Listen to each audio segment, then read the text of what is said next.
ओम श्री गुरुवे नमः। ओम नमः ललिता त्रिपुर सुंदरी। हम श्री एम की आध्यात्मिक यात्रा में उनके साथ चल रहे हैं। वो अपनी हिमालय की यात्रा पर हैं और उन्हें अपने बाबा जी यानी कि अपने गुरुदेव के दर्शन व्यास गुफा में हो चुके हैं।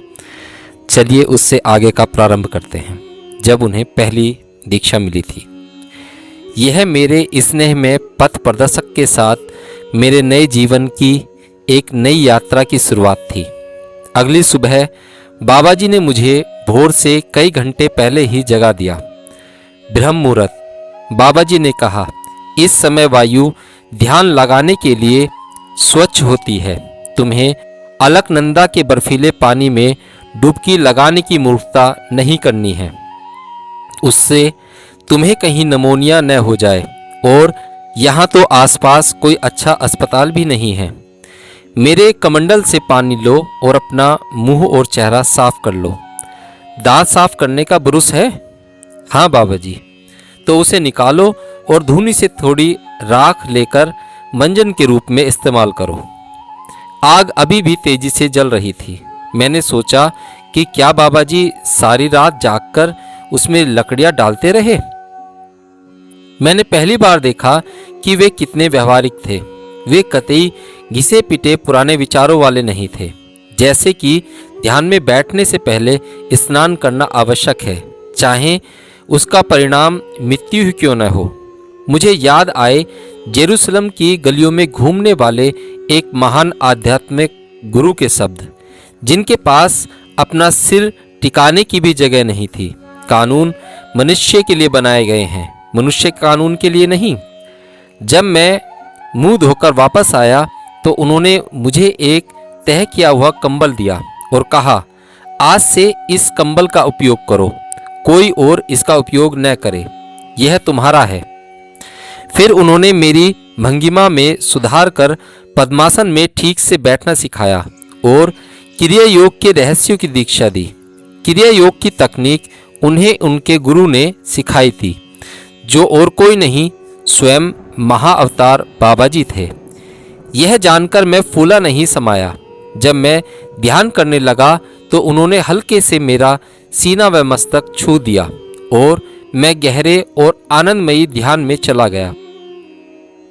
मेरे मस्तिष्क ने उन आयामों की यात्रा की जिनकी मैंने कभी कल्पना भी नहीं की थी और मेरी चेतना का अकूत विस्तार होने लगा। मैं बाबा जी के ये शब्द सुनकर जाग उठा, वापस आओ, वापस आओ, एक बार में ही सब कुछ नहीं मधु। सूर्य अभी अभी निकला था। मैंने अपनी आंखों के सामने उस अविश्वसनीय सुंदर दृश्य को देखा। दूर बर्फ से ढकी चोटियां, नदी की अनवरत कलकल करती ध्वनि और शांत धुंधला प्रकाश। बाबा जी प्रेम से मुस्कुरा रहे थे। मैंने पहली बार स्पष्ट रूप से उनकी आकृति देखी। वे बहुत गोरे थे, लगभग यूरोपियन रंगत वाले, लंबे हल्की कत्थई आंखों और कत्थई काले लंबे बाल, जिन्हें उन्होंने जूड़े के रूप में अपने सिर पर बांध रखा था। उनका चेहरा मेरा कुछ नेपालियों जैसा था और बहुत हल्की दाढ़ी और मूछें थीं। उनके कान छिदे हुए थे और उन्होंने तांबे की बड़ी बड़ी बालियां पहन रखी थीं।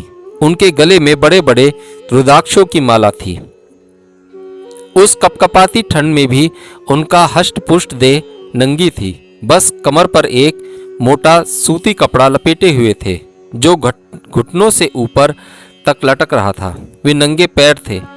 उनकी जमा पूंजी थी एक लकड़ी का काला कमंडल, ध्यान में बैठने के लिए एक कमंडल और एक छोटी कुल्हाड़ी जिसे वे अपनी पीठ पर बांधकर रखते थे।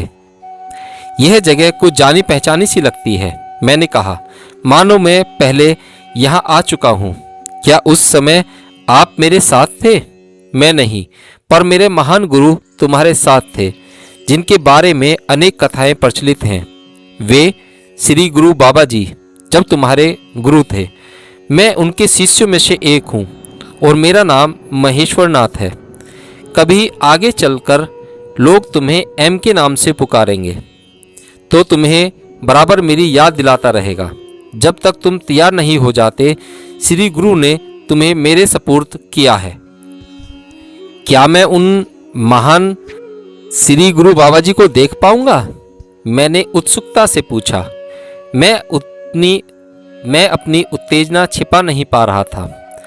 आवश्यकता होने पर, बाबा जी ने कहा, लेकिन याद रखो, ध्यान और क्रिया का अभ्यास श्री गुरु बाबा जी से मिलने के लिए नहीं किया जाता, अपितु चेतना की उच्चतर स्थिति को पाने के लिए किया जाता है, जिससे यह महसूस किया जा सके कि बाबा जी की शिक्षाओं का उद्देश्य क्या है। चलो देखते हैं, चलो आगे बढ़ें। मैं ज़्यादातर यहाँ व्यास गुहा में नहीं आता। कल मैं यहाँ केवल तुम्हें लेने आया था। बद्री में साधारणतः मैं मंदिर के पार नारायण पर्वत के पीछे चरण पादुका के पास एक गुफा में रहता हूँ। वहाँ पहुँचकर तुम्हारा पाठ शुरू करेंगे। चलो। इस तरह हम निकल पड़े, युवा शिष्य और गुरु, जो स्वयं पौराणिक दक्षिणामूर्ति की भांति युवा दिखते थे। मैंने देखा बाबा जी कितना तेज चलते थे।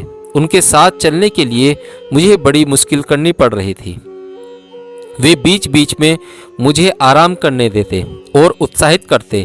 नौजवान, वे कहते, थोड़ा और तेज चलो, तुम्हें तो भरपूर ऊर्जा है, बहुत अच्छे। बद्रीनाथ पहुंचकर हमने मंदिर के पीछे का रास्ता पकड़ा। तब तक ऊपर चढ़ते गए जब तक चरण पादुका नहीं पहुंच गए। जैन लोग इसे अत्यंत पवित्र स्थल मानते हैं। यहाँ उनके एक तीर्थंकर आए थे। इस स्थान के पास एक घास का मैदान था और फिर दोनों तरफ गुफाओं वाली एक संकरी घाटी। यहाँ कुछ गुफाओं में योगी रह रहे थे। उन्हें बाबा जी को प्रणाम किया। हम ऊपर जाकर एक बड़ी गुफा के सामने रुक गए। गुफा के मुहाने पर अनगढ़ पत्थरों से बना अग्निपुण कुंड अब तक सुलग रहा था। कुछ समय के लिए यह हमारा निवास स्थान रहेगा, बाबा जी ने कहा। अंदर जाकर अपना कंबल और झोला रख दो। अंदर एक मोटा ऊनी चोंगा होगा, उसे पहन लो। मैं तुम्हें बीमार नहीं होने देना चाहता। अपने सिर को ठीक से ढक लो। बैत की टोकरी में एक नीला साफा होगा, उससे अपने कान बांध लो, फिर आराम करो। तुम्हारा पहला पाठ शाम को शुरू होगा। यद्यपि औपचारिक पाठों और चर्चाओं के लिए समय नियमित था, परंतु बाबा जी के साथ रहना ही अपने आप में एक पूरी संपन्न प्रक्रिया थी। मैंने गुफा को झाड़ना बुहारना सीखा, पास के झरने से पानी भर लाना सीखा, तो कभी कभी बर्फ के टुकड़ों से भरा होता था। मैंने लकड़ियाँ इकट्ठा करना भी सीखा, जिसके लिए कुल्हाड़ी चलाना सीखना पड़ता।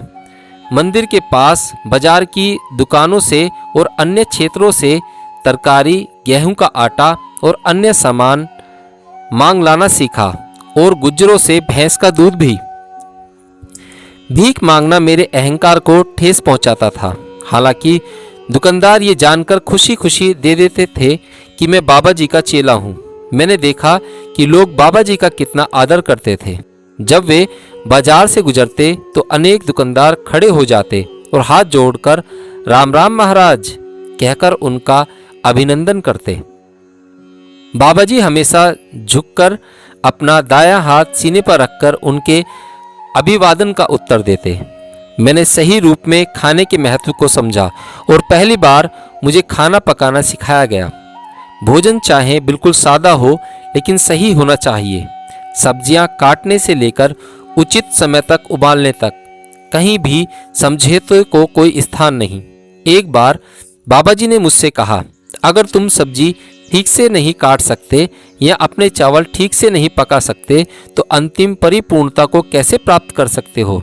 यह तो बड़ी बात हुई कि कोई दिन रात झूठ बोले और कहे कि वह अंतिम सत्य खोज रहा है। राजनीतिज्ञ क्या सत्य की कसम नहीं खाते? सत्यमेव जयते। अनेक दैनिक जीवन को परिशुद्ध करने से आरंभ करो, वही परिपूर्णता का मार्ग है। ध्यान, योगासन और दूध तथा फल। अक्सर अमरूद और लीची के हल्के नाश्ते के बाद सुबह के पाठ शुरू होते थे और लगभग 1 घंटा चलते थे। बाबा जी ने कहा, अभी तुम्हारी एकाग्रता की अवधि केवल 1 घंटा है और फिर अपने अवर्जित ज्ञान को अच्छी तरह पचाना भी जरूरी है। अगर आवश्यक होता तो पढ़ाई के बाद मैं धुनी के लिए लकड़ियां इकट्ठा करता और खाना पकाता। शुरू के कुछ दिन पाठ के बाद बाबा जी पहाड़ियों की तरफ घूमने चले जाते और भोजन के समय ही वापस आते। वे बहुत कम खाते थे। भोजन के बाद हम थोड़ा आराम करते। उसके बाद कभी कभी मैं अकेला इधर उधर घूमने चला जाता और कभी कभी बाबा जी के साथ सूर्यास्त का समय ध्यान के लिए था और हम जहाँ कहीं भी होते ध्यान में बैठ जाते। उसके बाद 1 घंटे की पढ़ाई, फिर सादा भोजन। उसके बाद हम धुनी के पास बैठकर अनौपचारिक रूप से बातें करते। कभी कभी हमारी बातें व चर्चाएं घंटों चलती रहती। धुनी की लपटें अपनी मौज में नाचती रहती और लकड़ियां चटकती रहती। जब मुझे नींद आने लगती तो मैं गुफा में लेट जाता और सो जाता। बाबा जी धुनी के पास बैठे रहते और कभी कभी आंखें बंद कर लेट जाते। मुझे लगता है कि वे वास्तव में सोते नहीं थे। हमारी चर्चाओं के विषय काफ़ी विस्तृत हुआ करते थे और हो सकता है ये काफ़ी उबाऊ भी हों। अतः मैं केवल चर्चाओं के बारे में ही बात करूँगा जिन्हें मैं जरूरी समझता हूँ। लेकिन यह कहना चाहूँगा कि जो भी ज्ञान मेरे पास है वो मेरे बाबा जी के साथ 3.5 सालों से अर्जित किया हुआ है। बाकी अगले अंक में।